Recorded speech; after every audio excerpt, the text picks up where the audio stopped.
Bom dia, pessoal! Episódio número 94 do podcast Qualquer Dia Há Muito Tempo. Eu aviso já que hoje estou meio lerda, não sei bem porquê.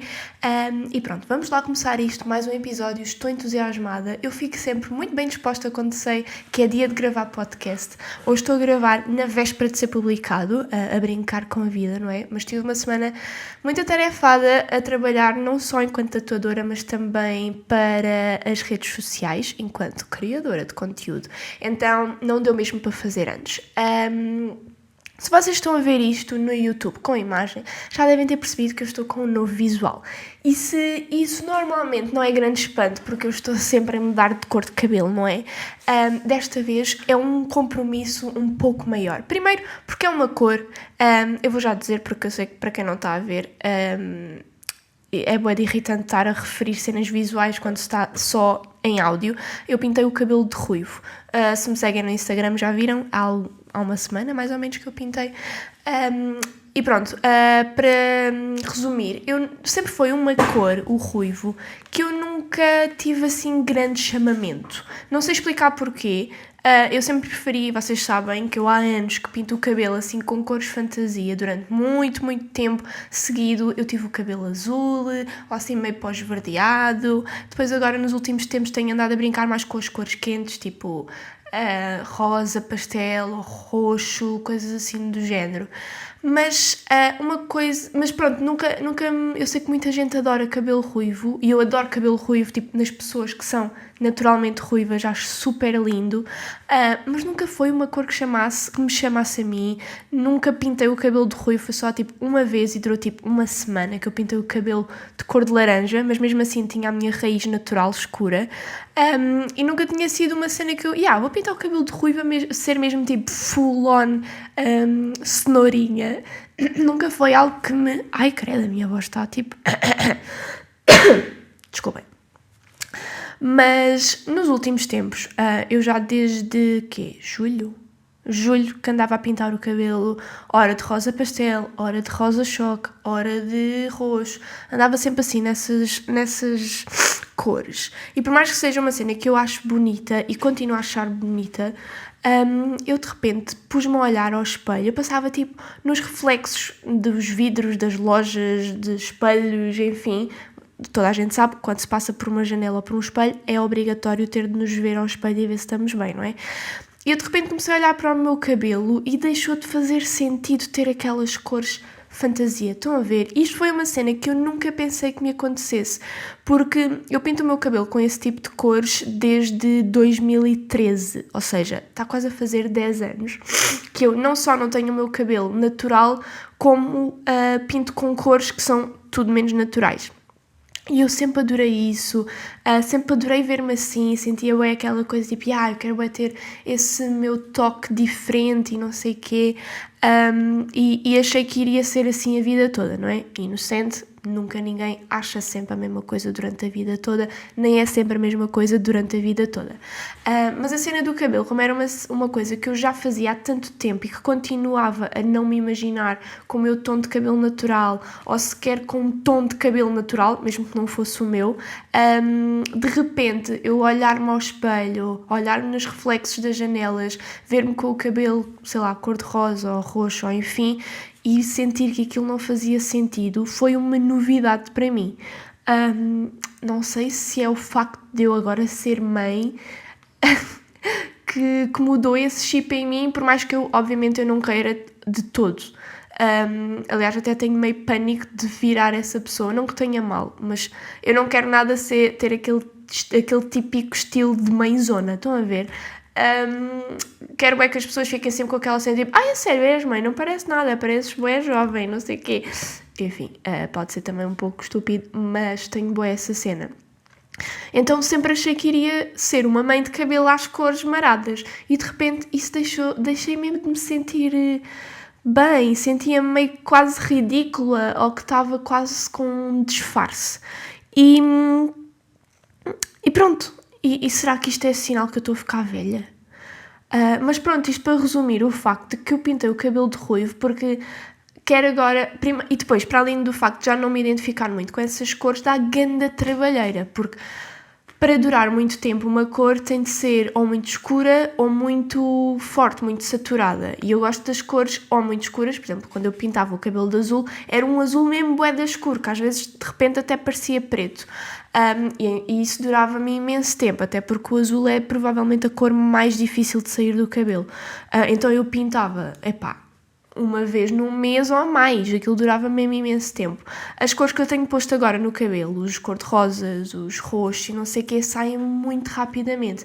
Então, eu ou tinha de pintar o cabelo de rosa choque, tipo neon, que era uma coisa que eu não gostava, para me durar algum tempo, ou ao fim de 2 lavagens ele já estava com uma cor super esquisita e eu não gosto nada de ver o cabelo desbotado. Depois, tipo, desbota para meio cinza esverdeado. Aliás, no último episódio do podcast eu já estou com o cabelo mais ou menos dessa cor, que é tipo meio cinzento, meio prateado, só que depois com os laivos de verde, que não é de todo o que uma pessoa quer, não é?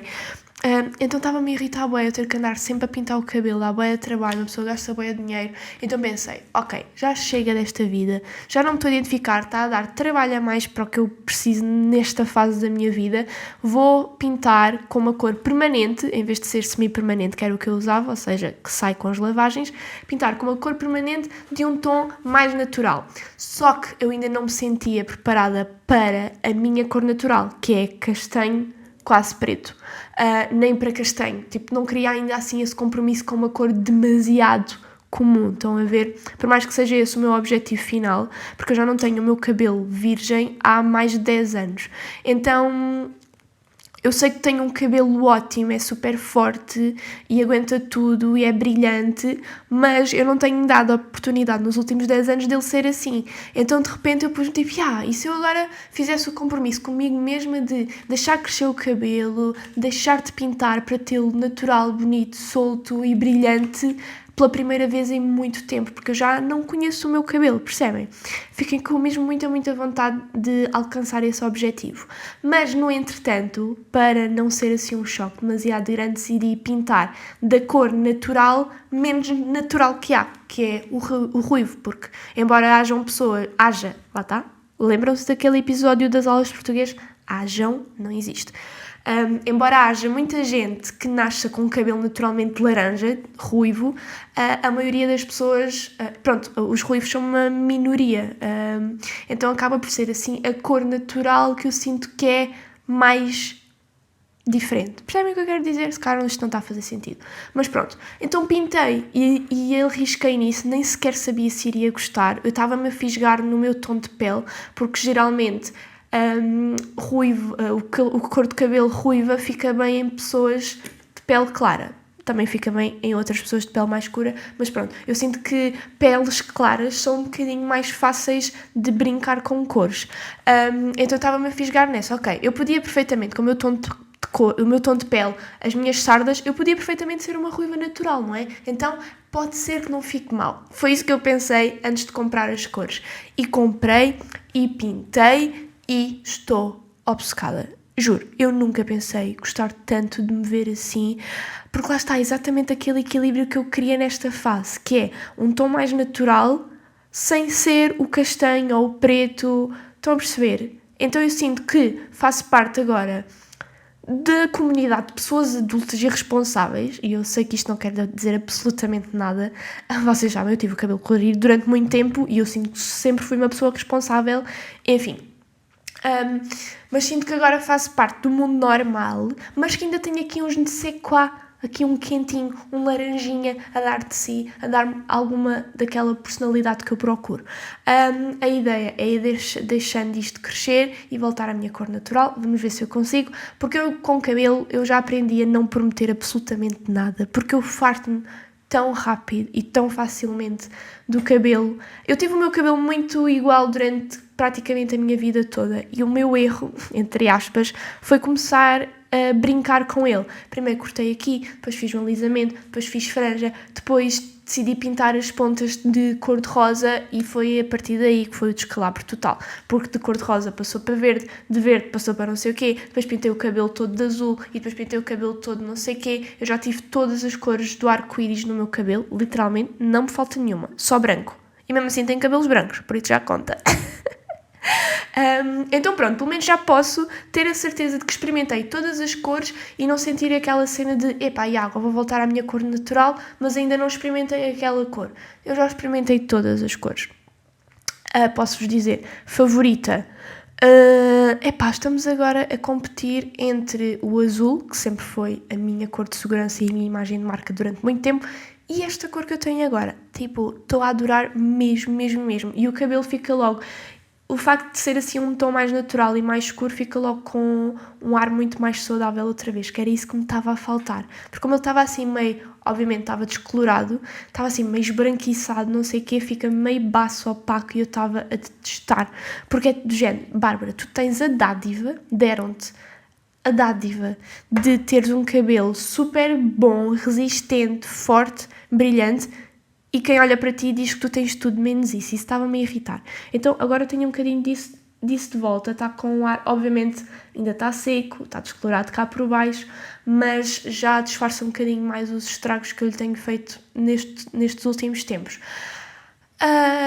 E pronto, olha, está aqui o rant capilar feito, só para partilhar convosco de que estou a gostar muito de estar ruiva.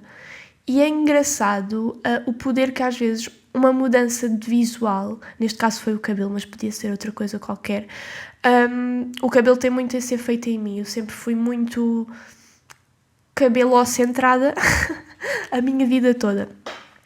Então, sempre que eu mudo alguma coisa no meu cabelo, parece que de repente tenho uma personalidade nova e dá-me muito ânimo e vontade de repente de me vestir de forma diferente, arriscar mais na roupa, ou nos acessórios, ou na maquilhagem. E eu senti muito isto o ano passado, porque eu não cortei e tive sempre o cabelo muito igual desde a minha gravidez até o Duarte ter quase 1 ano, porque lá estava embrenhada no pós-parto e não sei o quê.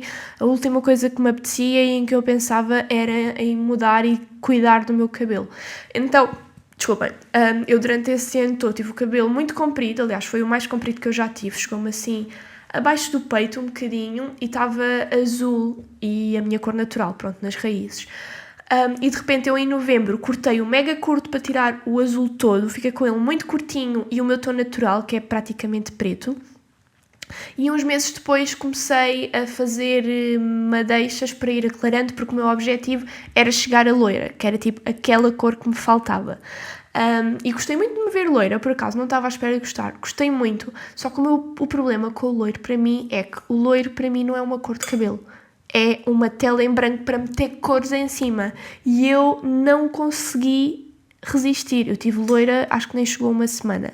Porque depois meti logo, vou pôr só aqui um rosinha bué. Como é que se diz? Não é descolorado, é quando vocês misturam a creme para ficar... está-me a faltar a palavra, eu odeio quando isto acontece. Vocês sabem a palavra que eu quero dizer, não é? Vocês têm uma coisa muito concentrada, diluída, exato, é isso.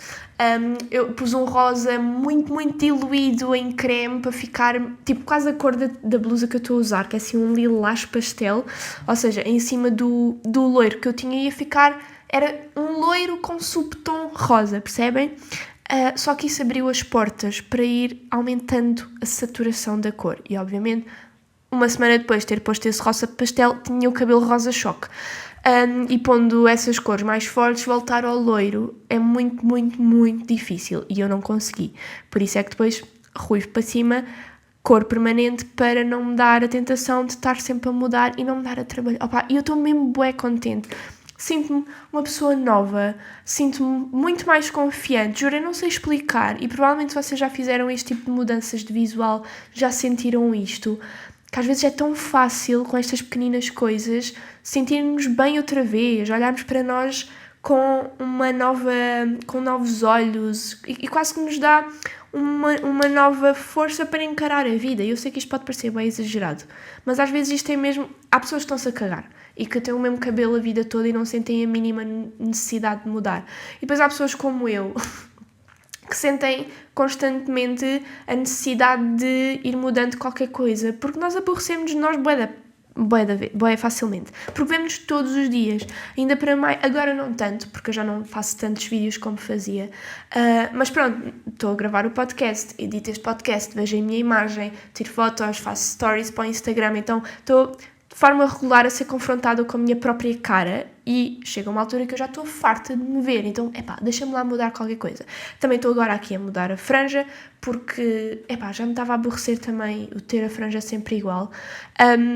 E confesso que eu já andava a pensar, isto de repente vai ser um podcast só sobre cabelos, peço desculpa a pessoas que não tenham mínimo interesse por isto, mas olha, é o que é por aqui que eu vou, porque é aqui que o chamamento está a ir. O que é que eu ia dizer? Eu já andava com ideias de deixar crescer a franja novamente, porque eu tive muito pouca percentagem da minha vida, eu estive sem franja, então pronto, é assim uma parte de mim que eu também desconheço um bocado. E como eu já andava a pensar nisso e de repente recebi um comentário numa foto, que nem foi um comentário por maldade, foi aqueles comentários meio a brincar, tipo, a gozar comigo no bom sentido, que é, não sei o quê, ela tem mesmo, como é que era? Franja de vegana check. E eu fiquei tipo, franja de vegana? Isto é um... Caraças? Hoje estou-me a esquecer das palavras todas. Como é que se diz? Não é protótipo. Que raiva, juro. Se vocês soubessem a raiva que me dá quando eu quero dizer uma palavra, estou meio ali a roçar em palavras parecidas e não me lembro da palavra que eu quero. Um estereótipo. Eu estava a dizer protótipo. Percebem? Que são parecidas, não percebem? Pronto.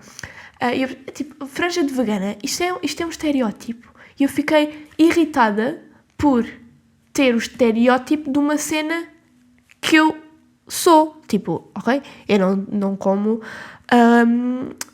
tenho um estilo de vida vegano, tenho franja de vegana, que raiva, eu não quero ser um estereótipo básico daqueles que toda a gente, estão a perceber, acaba esses estereótipos, sei lá, tatuadores, têm bué tatuagens, bué carregados, só se vestem de pretos, usam colares aos picos, ou vem heavy metal, não que tenha mal nenhum em checar esses estereótipos todos, mas eu não quero ser assim e também não quero ser vegana e ter franja de vegana. Então pronto, esse comentário, não me lembro quem foi que disse, mas posso agradecer a essa pessoa o facto de eu agora também estar a mudar aqui a minha franjola. Não levei todo a peito, só foi do género Então pronto, ainda fiquei com mais vontade de deixá-la crescer. Deixar crescer franjas é uma porra. É mesmo bué da chato. Desculpem brasileiros que estejam a ouvir, eu sei que esta palavra em brasileiro é muito mais agressiva do que em Portugal. Mas só para dizer que crescer franjas é mesmo bué da chato. Pronto, já chega de cabelos. O que é que eu quero falar mais? Nada. O único tema que eu tinha aqui apontado era mesmo esta mudança de visual que me aconteceu e que me mudou por dentro, pessoal. Eu sou uma pessoa nova, uma Bárbara nova, renascida. Estou muito bem disposta, dá para perceber. Estou meio histérica, desculpem. Mas olhem, vamos passar então ao amor de estimação. Esta semana só temos amor, não temos ódio. Hoje é uma semana pura e cintilante. E o meu amor de estimação desta semana é material de papelaria. Eu sei que é um nicho, eu sei que há maluquinhos como eu que vibram sempre que vão a uma FNAC desta vida, a um supermercado até desta vida, ou uma papelaria desta vida, e sentem que estão na Disneyland com todas as canetas e lápis e papéis, cadernos, agendas, marcadores, fita-colas, borrachas e clipes. Juro, eu não consigo explicar juro que não estou a exagerar, eu estou literalmente arrepiada, não se vai dar para ver na câmera provavelmente, mas os meus pelos ficaram em pé só de pensar em entrar numa papelaria. E este amor é mesmo muito sério e longínquo, porque eu lembro-me, eu desde pequenina que gosto de desenhar, eu nunca me lembro de existir sem ter lápis, tintas, telas à minha volta e de eu adorar passar assim o meu tempo. Então, desde muito cedo eu frequento lojas de material artístico, e quem diz artístico, canetas e lápis e coisas assim, mesmo que uma pessoa use só para escrever, para apontar o sumário na escola, para mim entra na categoria de artístico, porque vocês, com uma esfera, uma bic azul, conseguem criar tudo o que vocês quiserem. Então pronto, vamos aglomerar esses dois mundos num só, material de papelaria. Pronto, como eu desde muito pequenina tenho esse gosto, desde muito pequenina que eu frequento esse tipo de esse tipo de lojas, porque felizmente tive uma família que sempre me estimulou muito, como perceberam que eu tinha esse gosto e esse prazer, íamos muito, compravam muito material para eu ter coisas que gostasse e que fossem de acordo àquilo que eu queria criar, não é? Eu acho que é mesmo muito, muito importante. E eu lembro-me de dizer à minha mãe e de pensar isto muitas vezes enquanto criança, que era, havia uma papelaria que eu ia muito quando morava no Algarve, que é em Quarteira, que é a Papelaria Aleixo. E eu acho que até hoje continua a ser meio que a loja de referência de materiais artísticos para aquela zona central do Algarve. Acho que praticamente toda a gente que estuda artes naquela zona conhece a Papelaria Aleixo em Quarteira, porque por acaso não é muito grande. Eu lembro-me de ir lá em pequenino, aquilo parecia gigante, mas na faculdade, quando eu estava a tirar o curso, e era lá que eu comprava o meu material todo, e já me parecia pequenino. Mas pronto, eu entrava na Papelaria Aleixo para comprar lápis, canetas, o que fosse, e aquilo, primeiro eu ficava com brilho, tipo, o universo, todas as estrelas, constelações e galáxias que existem no universo iam para dentro dos meus olhos. Eu olhava para aquilo com o maior encanto da vida e eu lembro de dizer à minha mãe, tipo, ei, mãe, quando eu for grande, quero ser rica para ter uma Papelaria Aleixo dentro da minha casa. Eu juro que isto era o sonho da minha vida e continua a ser o sonho da minha vida. E depois eu tenho um grande problema, que é, eu quero ter todos os materiais de papelaria do mundo na minha casa, só que ao mesmo tempo eu sou muito chata. Eu, por exemplo, com cadernos, eu amo comprar cadernos novos, eu amo estrear um caderno, é um infinito de possibilidades. E o cheiro, e ver aquelas páginas todas em branco, bem direitinhas e perfeitas, e pensar, tipo, o que é que será que eu vou pôr nesta, tipo, abrem a página ao calhas e pensar, o que é que será que eu vou escrever ou desenhar aqui? Porque eu não abro e desenho e escrevo à toa, tipo, isso é para malucos, é por ordem. E eu tenho que ser muito regrada comigo própria, porque eu quando imaginem, eu agora estou a usar um caderno, eu só posso comprar outro caderno novo quando eu acabar este. Porque se eu cometer o erro de comprar outro, porque, vi este caderno, bué de lindo, vou comprar para não perder a oportunidade de o ter, guardo lá em casa e quando acabar o que estou a usar, logo uso este novo. Não, amigos, isso é das coisas mais difíceis que me podem pedir. E eu sou uma pessoa com um autocontrole muito grande. Imaginem, eu nunca fumei, eu nunca sequer experimentei fumar nada, nem tabaco, nem erva, nem absolutamente nada.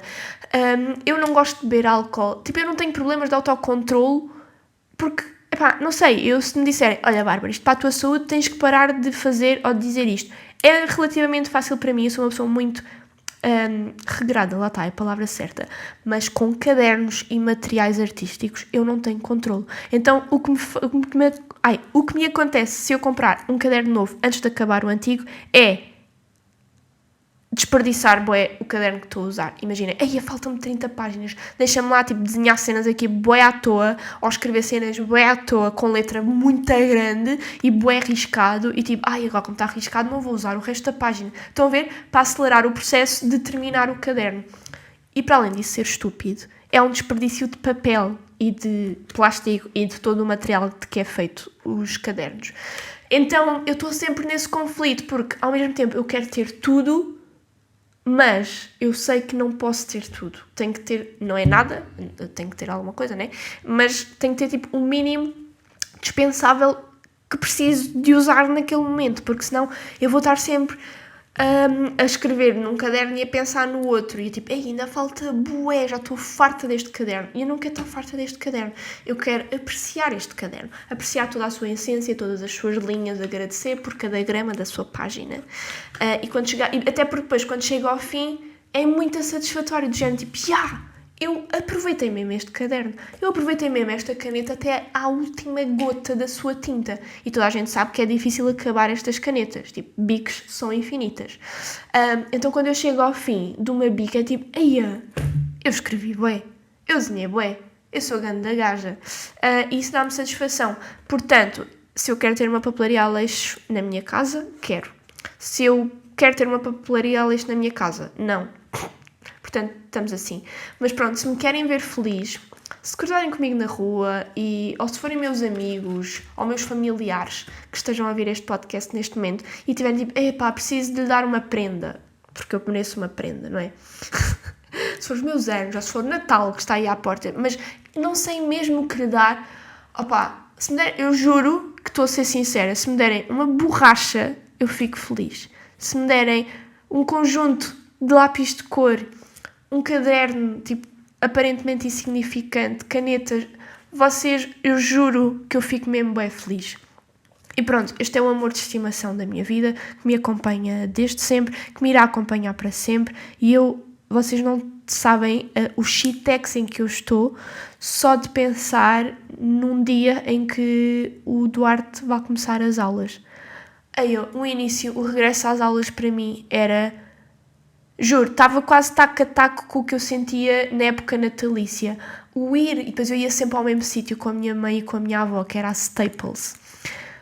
Nós gastávamos bem dinheiro, porque felizmente tínhamos essa possibilidade de não ter que andar a contar tostões. Então, a minha mãe e a minha avó não me punham um limite. É de género, escolhe os cadernos que tu quiseres, mesmo que sejam os mais caros, as canetas que tu quiseres. Então aquilo era enorme e eu estava lá bué de tempo e ficava tão feliz com aquele material de papelaria para a escola todo novo e depois tipo escrever o nome nos livros, comprar os separadores, os dossiês, as micas, juro. Eu acho que isso é tipo das maiores paixões da minha vida e eu quero tanto que o Duarte me acompanhe nesse amor e que não seja como o Ricardo, porque nisso eu sei que lá está, estamos a entrar nos estereótipos e eu sei que estou a estereotipar bué e que há exceções e que nem toda a gente é igual, portanto não me levem a mal, mas regra geral os rapazes estão-se a cagar, pelo menos os meus amigos estavam-se a cagar quase todos. O Ricardo estava-se a cagar, ele dizia quase tipo que tinha um caderno para as disciplinas todos, fazia um rolinho e enfiava nos bolsos das calças e eu fico, juro, isso para mim é blasfémia. Porque eu forrava os meus cadernos todos com aquele plástico para eles não se dobrarem. Quando se dobrava uma capa, para mim era o fim do mundo. Quando chegou àquela altura, tipo a partir do 5º ano, eu deixei de usar cadernos e passei a usar dossiês. Eu comprava uns dossiês que eram de plástico, em vez de serem de cartão, que era para ter a certeza de que eles não se partiam, não se dobravam, não se estragavam. E mesmo assim, quando comprava de cartão, comprava uns que eram todos feitos de cartão, mas depois as arestas eram de metal, que era para se eu deixasse cair aquilo não se dobrar tudo. Para mim era um traço de personalidade, era ter tudo bué arrumadinho, bué perfeitinho, bué bonito e organizado. Então pronto, eu estou bué desejosa que o Duarte entre no 1º ano para eu comprar os primeiros, juro, quase que me dá uma lagriminha no olho, e se ele não quisesse saber, eu vou ficar mesmo triste. Mas eu vou comprar, vou eu sozinha à Staples, e quem diz Staples diz outra coisa qualquer, compro o material todo, pelo menos uma vez por ano vou ser feliz, mesmo que ele depois no resto do ano dobre os cadernos e ponha no bolso. Espero que não. Vai ser uma grande desilusão. E pronto, olhem. Aproveito esta conversa do amor de estimação de material de papelaria e dou-vos já aqui uma recomendação bem específica, lá está, que quem se esteja a cagar para este tipo de coisas não vai apreciar muito, mas para ser honesta, eu não tinha mais nenhuma recomendação para dar, tipo cultural, porque esta semana, como eu vos disse, tive bué trabalho, não tive tempo nem para coçar o meu rabiosque, então eu não vi absolutamente nada. A única coisa que eu vi foi o The Voice. É a única coisa na televisão que eu vejo e é um programa de família que eu adoro. Então foi a única coisa que eu vi e eu não vou recomendar The Voice, porque toda a gente conhece o The Voice e quem não vê é porque não quer. Então, a minha recomendação esta semana é a agenda de 2023 que eu comprei. Eu até tenho aqui, mais uma vez, desculpem pessoal que só ouça isto no Spotify ou assim, mas vou fazer aqui uma referência visual. Mas pronto, esta é a minha agenda. E se isto não é a coisa mais linda de sempre, ela é super minimalista, verde menta, capa dura, bué simples por dentro. Juro, é mesmo bué bonita. A agenda é da marca Good Plan. E eu descobri, eu estava tipo, ok, está na altura de eu começar... Não, eu nem sequer pensei isto assim. Eu estava no Instagram e apareceu uma influencer que eu sigo, que eu adoro. Olha, pode ser a recomendação desta semana. Ruth Dias. Gosto muito de seguir a Ruth, ela foi mãe há pouco tempo. Eu acho que foi mesmo super querida, super pés na terra, não sei. Ela transmite uma energia, agora parece aquelas pessoas bem esotéricas das energias, mas ela transmite uma energia mesmo boa e eu gosto bem dela sem a conhecer. Já trocámos mensagens, mas não posso dizer que seja amiga dela, nem pouco mais ou menos, mas é daquelas pessoas que eu gostava de um dia conhecer pessoalmente porque ela é mesmo boa da querida. E pronto, a Ruth partilhou nos stories a agenda que ela tinha encomendado para 2023. E eu curti bem da agenda, então fui pesquisar. E entretanto, como fui pesquisar essa agenda, lembrei-me, está quase o fim do ano, vou precisar de uma nova agenda, que é uma cena mesmo bem importante para mim, por causa das marcações, das tatuagens, e para me organizar na vida, de modo geral. Então lembrei-me dessa cena, estamos a entrar na fase de procurar agendas. Como procurei uma agenda uma vez, o Instagram, o algoritmo, tudo no meu telefone, de repente, estava-me a mandar publicidades de agendas. Agenda aqui, agenda ali, agenda aqui. Ia ver todas, algumas eram fixe, mas ou eram bué caras, ou falta sempre. É muito difícil encontrar uma agenda que seja perfeita para aquilo que a gente quer. Até porque toda a gente precisa de coisas diferentes consoante o estilo de vida, o trabalho, enfim. Então eu sentia sempre que faltava qualquer coisa às agendas que eu via. E de repente apareceu-me a publicidade desta marca, da Good Plan, e primeiro eu fiquei logo, chamou-me logo por causa do look, que é muito simples, eu adoro, principalmente em coisas, em capas de livros, cadernos, agendas, eu gosto de cenas muito cleans, de preferência só uma cor sólida, sem grandes bonecadas, eu adoro cenas assim mega simples. Até normalmente quando eu compro livros, sabem aqueles livros que têm uma capa, é o livro normal, e depois tem uma capa de papel por cima, que meio que abraça o livro. Eu antes de comprar o livro, eu tiro sempre essa capa e vejo a capa original, para ver se é bonito ou não. Não que eu deixe de comprar, se só houver o livro que eu quero, com uma capa que eu não gosto, eu compro na mesma, não é?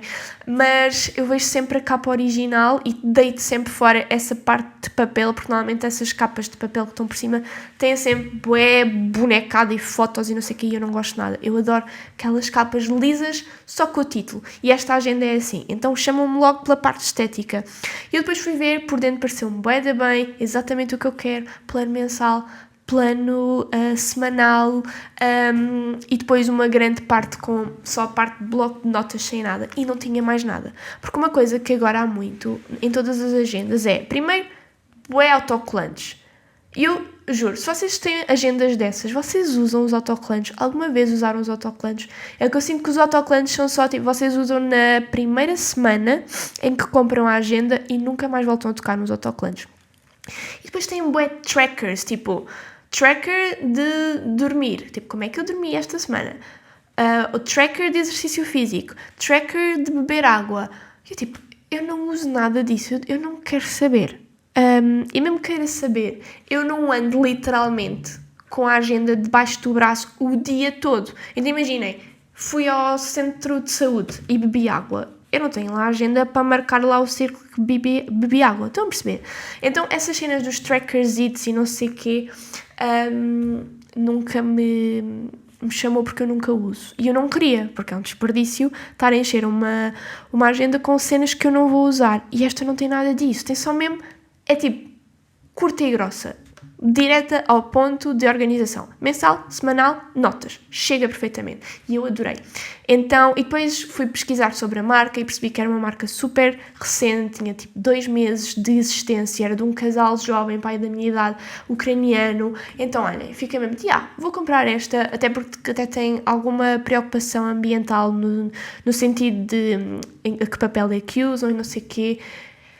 Então, isto para dizer que estou super contente, recomendo muito agendas de Good Plan e estou desejosa, começo 2023 só para eu poder usar a caneta. A caneta não, a agenda. Eu disse caneta porque estava a pensar que uma das minhas melhores escolhas e decisões de vida foi começar a usar uma caneta mesmo, esferográfica, só que daquelas que se apagam, porque eu não gosto de escrever coisas a lápis, aliás, eu não gosto de escrever coisas a lápis, no geral, na agenda, pronto. E se eu usasse uma caneta normal, acontece muitas vezes ter que remarcar coisas, ou cancelar, ou mudar de dia, e depois eu ficava com a agenda toda arriscada, ou cheia de corretor, e eu não gosto de... Olha, é das poucas coisas de papelaria que eu não aprecio, corretor. seja ele qual for, que seja o líquido ou aqueles de fita, irrita-me um bocado porque nunca é o tom do papel, então nota-se sempre, é sempre meio fleiro. Então eu decidi comprar aquelas canetas esferográficas, mas que dão para apagar com a canetinha própria. Juro, isso mudou a minha vida no que toca à agenda, porque eu consigo apagar tudo, remarcar e não se nota, mas ao mesmo tempo está escrita a caneta, e que se vocês com uma borracha normal, daquelas de apagar papel, de apagar lápis, não conseguem apagar. É só mesmo com a borracha da própria caneta. E portanto, olha, fica aqui a minha dica, não é uma recomendação, é uma recomendação. Pronto, canetas que se apagam elas próprias. E pronto. É esta a minha recomendação. É uma agenda. Eu sei que este episódio está super específico, super de nicho. Provavelmente vai ter bué pouca engagement, porque sinto que são temas que muita gente não está para aí virado. Mas olhem, por isso, olha, passamos para a curiosidade da semana, que é muito engraçado, que é: sabiam que um relâmpago contém energia suficiente para torrar 100 mil fatias de pão? Pronto, eu descobri isto ontem, quando estava a fazer a pesquisa para este episódio, e fiquei bastante impressionada. Eu não sei porquê. Há algo neste tipo de curiosidades, vamos admitir, inúteis, que me fascina bué. Tipo, de que é que me serve saber isto? Não me serve de grande coisa. Se eu não tivesse o podcast, ainda servia menos. Mas é fixe saber isto. Tipo, nós sabemos que um relâmpago é bué forte. Mas quantas torradas é que ele torra? Pronto, agora vocês sabem. 100 mil. Claro que não fizeram uma experiência com bué tostas, com bué fatias de pão espalhadas num descampado, à espera que um relâmpago as acertasse. Claro que isto é tudo cálculos matemáticos, e é nestas coisas que se percebe que sim, que a matemática tem a sua utilidade. Agora sabemos quantas torradas torra um relâmpago. Obrigada, matemática. Que sempre foi... Olhem, estava a dizer que não tinha ódio de estimação. Tenho ódio de estimação. Acabado de sair do forno, ódio de estimação desta semana e de toda a minha vida, matemática. Opa, juro, vocês gostam de matemática? Vocês são bons a matemática? Eu sinto que o mundo se divide entre as pessoas que são a favor e as pessoas que são contra, quase como se isto fosse tipo um regime político. E atenção, eu sei perfeitamente da importância da matemática, mas eu sou e sempre fui tão má, juro, a minha primeira negativa na vida foi traumático para mim, porque eu sempre tive muito boas notas e eu acho que já partilhei isto. Eu sei que partilhei isto quando fui ao Gosha. Que um dos meus pânicos da vida sempre foi as pessoas acharem que eu sou burra. Eu sempre tive muito... Primeiro, eu gostava da escola. Sempre gostei da escola, sempre gostei... Até gostava das aulas, claro que havia disciplinas que eu gostava mais do que outras. Mas mais do que tudo, o que me motivava a ter boas notas e esforçar-me a estudar era... literalmente ter boas notas, para as pessoas nem sequer se questionarem se eu era minimamente inteligente ou não. Então pronto, eu ter boas notas era uma cena mesmo fulcral na minha vida, e de repente chega ao último teste do ano, morri mesmo na praia, o último teste do ano, do 5º ano, e eu tenho não satisfaz por 1%, tive 49%. E eu recebi, juro, eu ainda me lembro daquele momento, está gravado na memória, aquele movimento da professora me dar um teste e eu ler não satisfaz a vermelho na parte da avaliação. E aquilo foi tipo uma adaga no meu coração. Eu chorei tipo um bebê mesmo. Tipo, eu era pouco mais que um bebê, né? Tipo, tinha 10 anos. Mas chorei bué. Aquilo foi o fim do mundo para mim. E eu não tive coragem de contar à minha família, nem à minha mãe, nem à minha avó. Então, tipo, eu escondi o teste e depois eu tinha tanto medo que elas descobrissem que eu queimei o teste na cave da minha casa. E eu lembro-me de estar lá, porque às vezes ia para lá porque tinha o computador e eu adorava, tipo, desenhar no Paint e coisas assim. E a minha avó chegou lá e tipo, ai, cheira bué papel queimado, o que é que se passa? E eu tipo, ai, não sei, não me lembro se disse não sabia ou se tinha dito que tinha estado a brincar só com um isqueiro e com um papel, que era uma coisa que eu fazia de vez em quando. Um pouco problemático, sim, e perigoso, mas eu adorava, porque eu lembro-me que fiz uma vez um trabalho de música para a disciplina de música que era sobre Tchaikovsky, e lá está, material, lá está, a maluquinha do material de papelaria e da estética papelar, eu fiz o trabalho e não quis nem só grafar, nem pôr só argolas normais, então eu furei aquilo, tipo 2 furos, como se faz normalmente, e juntei as folhas com um fiozinho de, parece palha, estão a ver, tipo um cordelzito. E, não satisfeita, porque como aquilo era sobre uma pessoa muito antiga, eu queria que aquilo parecesse um papel ou um livro antigo, a minha mãe ensinou-me a queimar as bordas da folha para ficar com aquele ar assim, meio ratado e meio castanhinho, então dava assim um ar antigo. Então eu fiz isso para esse trabalho e fico com o fascínio, porque eu adoro ver coisas a queimar. Eu sou meio piromaníaca nesse sentido. Aí, esta conversa está a ramificar para bem coisas diferentes. Mas pronto, só para fazer este apontamento da piromania, eu quando morava com a minha mãe, nós tínhamos grande pancada por velas. A nossa casa tinha mesmo bué de velas. Às vezes ia lá o meu tio e eu lembro-me bué dele dizer que aquilo parecia um cemitério cheio de velas acesas. Porque também era uma forma de nós aquecermos a casa sem gastar dinheiro, porque foi numa altura em que nós tínhamos muitas dificuldades económicas. Então juntava-se o útil ao agradável. A casa ficava a cheirar bem, ficava com ganda vibe, cozy e ainda aquecia. Pronto, e eu passava horas. Imaginem, a vela arde e fica com a cera derretida lá em cima, tipo pocinha. Eu derramava a cera para cima da mesa, esperava que aquilo solidificasse, depois tipo, tirava por baixo, ficava uma espécie de disco, né, de cera, solidificava e depois punha outra vez assim por cima da vela, da chama, para ver aquilo a derreter lentamente e a voltar ao seu local de origem, que é aquela parte de cima da vela. E eu juro que eu passava horas nisso. Então pronto, eu sempre tive assim um fascínio por fogo no geral, a ver coisas, por mais, desde que não seja florestas, não é? Nem pessoas, obviamente, nem casas de pessoas, nem animais, pronto, vocês sabem, coisas que é suposto estarem íntegras para bem-estar de quem as utiliza ou de quem as é. Eu adoro ver coisas a arder, desde sempre. Então a minha mãe ensinou-me a fazer essa coisinha do papel e eu tipo gostava daquilo. Então era uma cena que eu fazia esporadicamente, com cuidado, mas pronto, não deixava de ser uma criança, portanto era um bocado perigoso. Pronto, e a minha avó chegou ao pé de mim, apercebeu-se do cheiro a queimado e eu não me lembro se disse que não sabia ou se lhe disse que tinha estado a brincar a fazer isso. E pronto, e ela tipo, ok, está-se bem. E foi-se embora, enfim.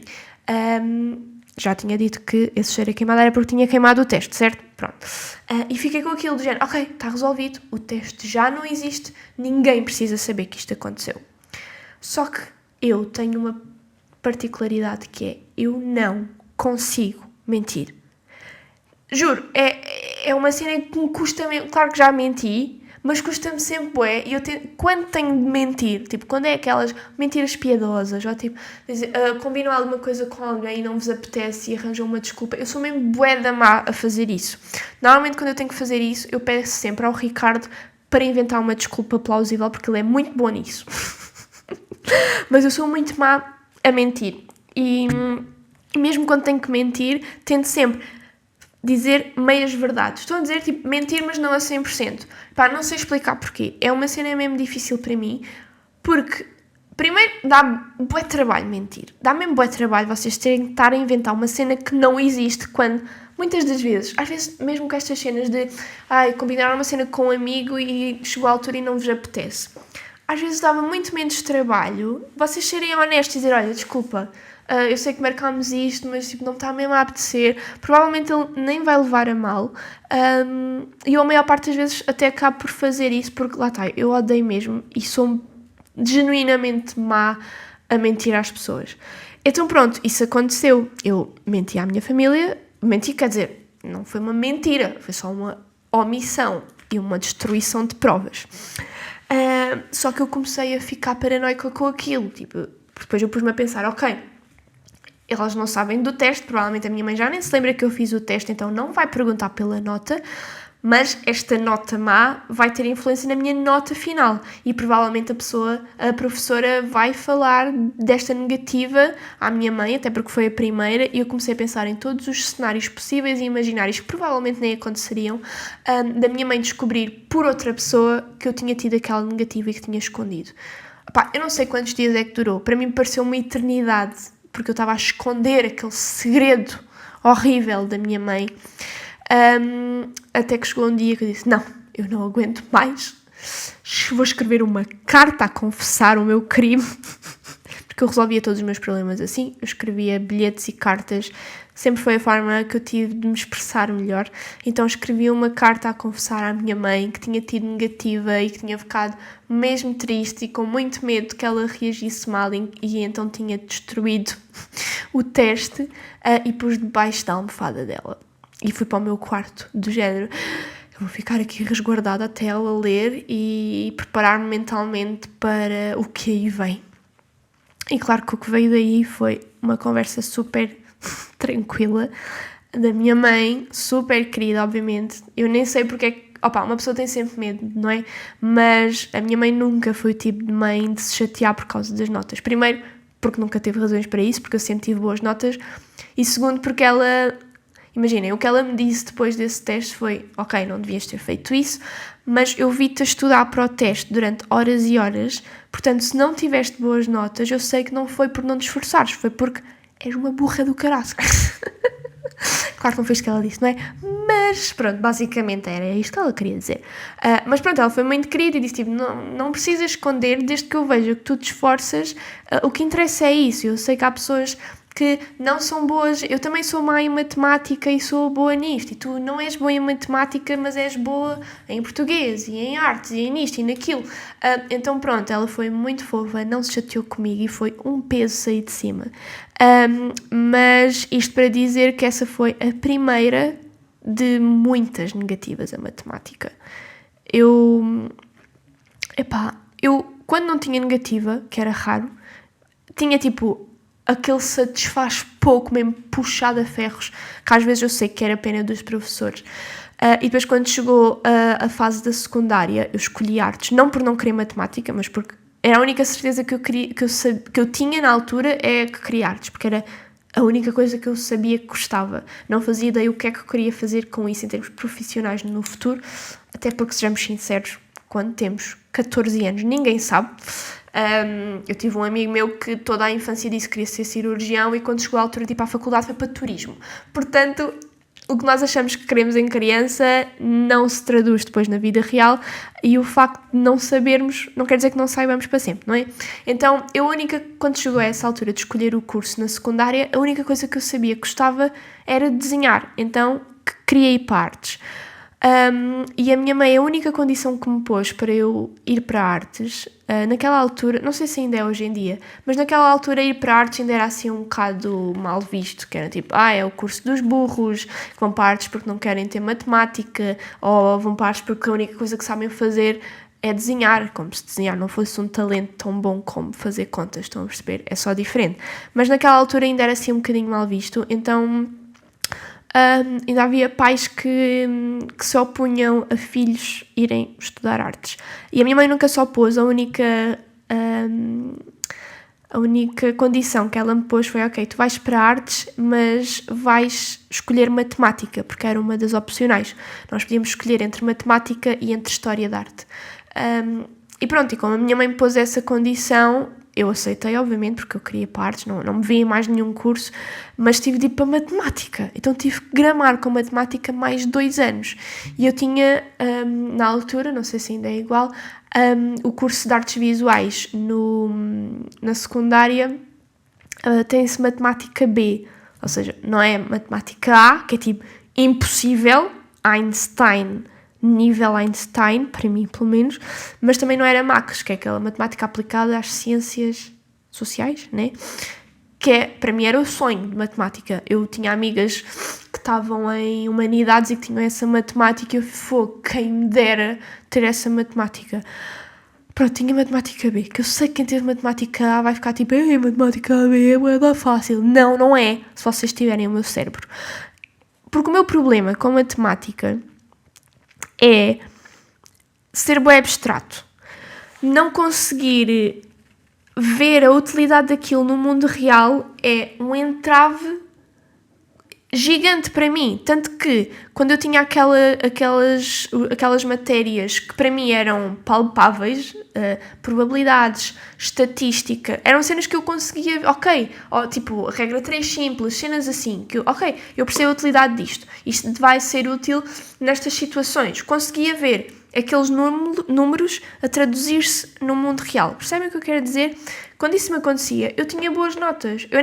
Eu lembro-me de ter um 14, para mim é bué, eu sei, um 14 a matemática, num teste de matemática na secundária, quando foi essa cena das probabilidades e das estatísticas. Porque é uma cena real.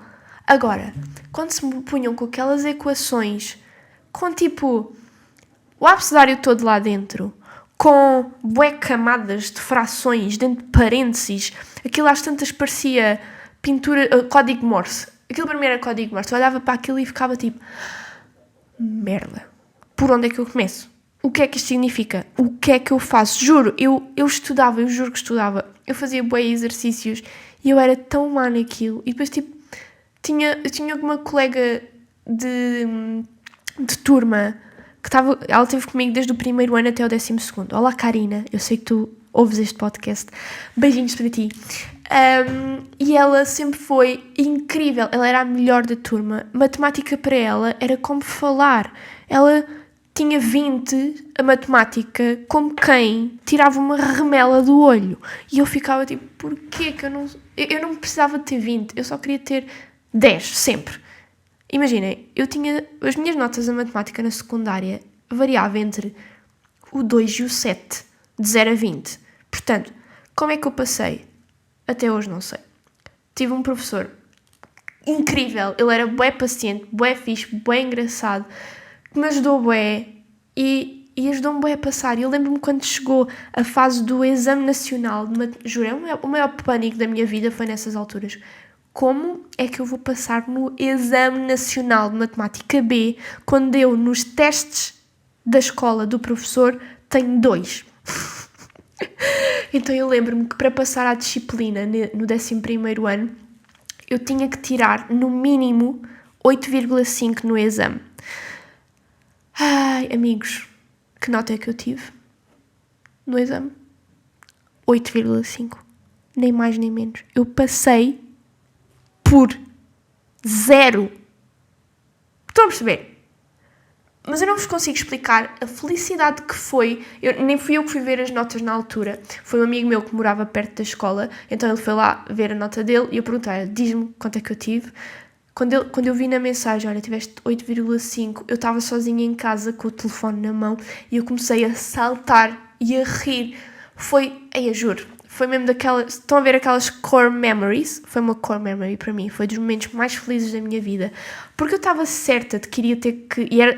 E eu só de pensar nisso ficava mesmo bué da triste e bem chateada em ter de repetir, estar no 12º ano, em que supostamente já não teria matemática, e ter que repetir matemática com uma turma que nem sequer era a minha. Ou seja, se matemática era má, não tanto com os meus colegas e com os meus amigos, ainda ia ser pior. Juro, tirou-me o sono durante bué tempo e eu passei, e eu não faço ideia como. Pronto. Ódio de estimação matemática porque eu sou terrível, mesmo, tipo... Há poucas pessoas que eu conheço... Eu nem sei se conheço alguém que seja pior na matemática que eu. Se for estas cenas abstratas, tipo... eu juro, frações, equações... Eu não percebo um cacete daquilo. E dá-me raiva. Porque depois há pessoas que veem aquilo. É tipo... Tipo...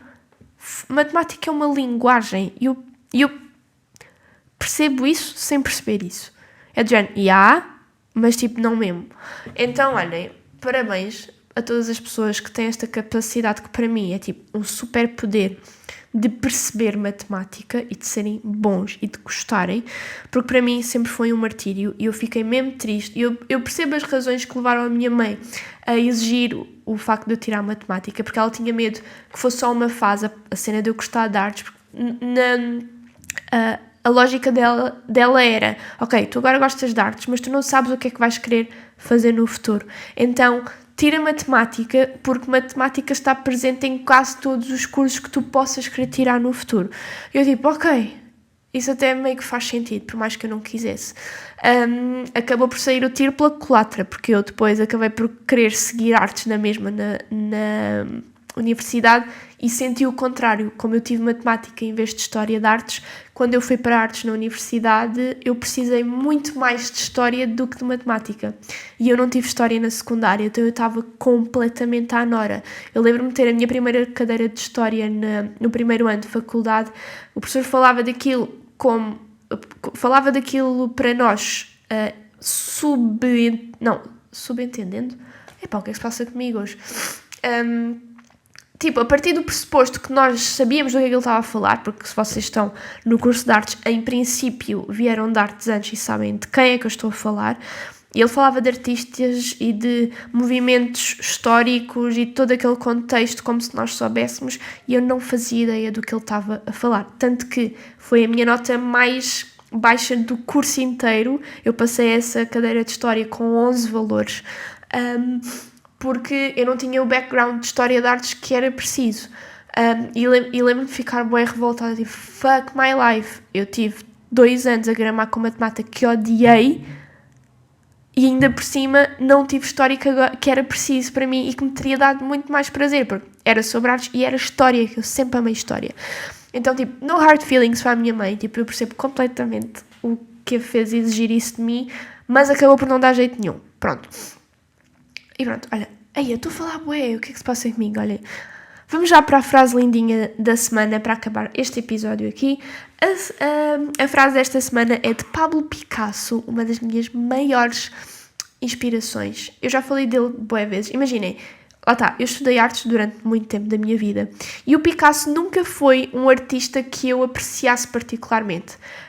As obras dele nunca me disseram grande coisa. Lá está, sempre me passou, tipo, obviamente conheci e sabia que era um dos maiores nomes da arte mundial, desde sempre, mas eu olhava para os quadros dele, para os desenhos e ficava tipo, não me diz grande coisa.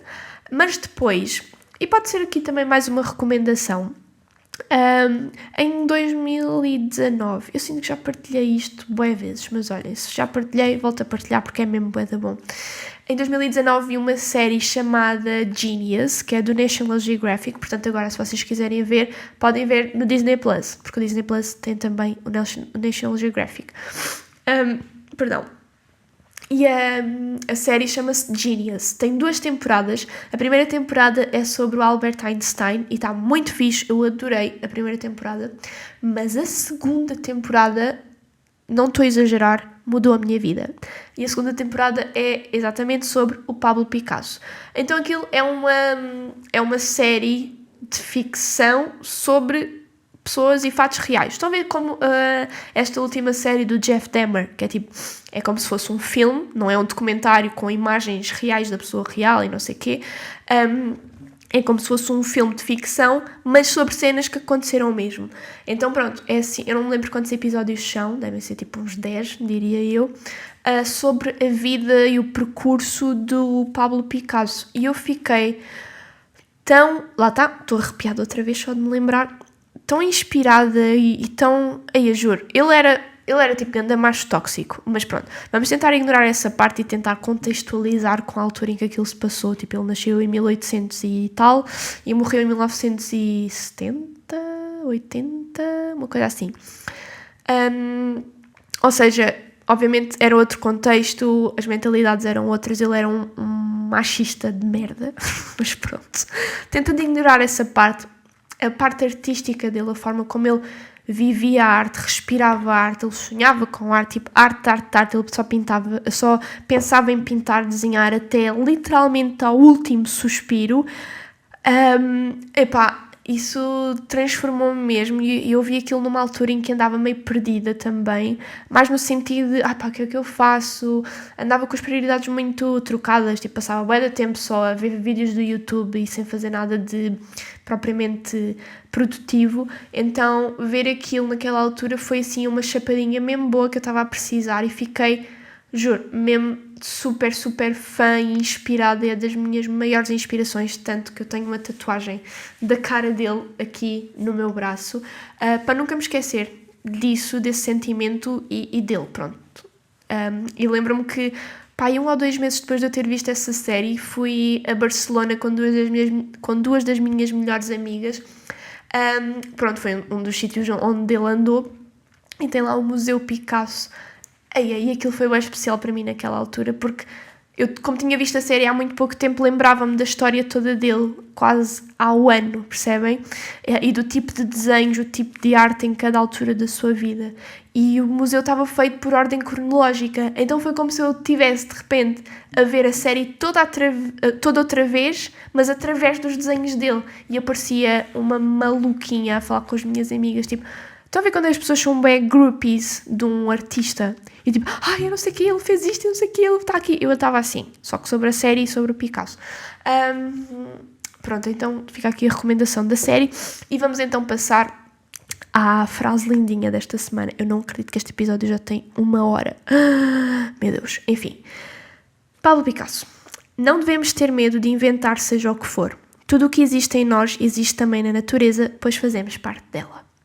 E pronto, assim termina este episódio gigantesco. Espero que tenham gostado. Voltamos para a semana para mais um e eu gosto muito de vocês. Até amanhã, até para a semana. Tchau.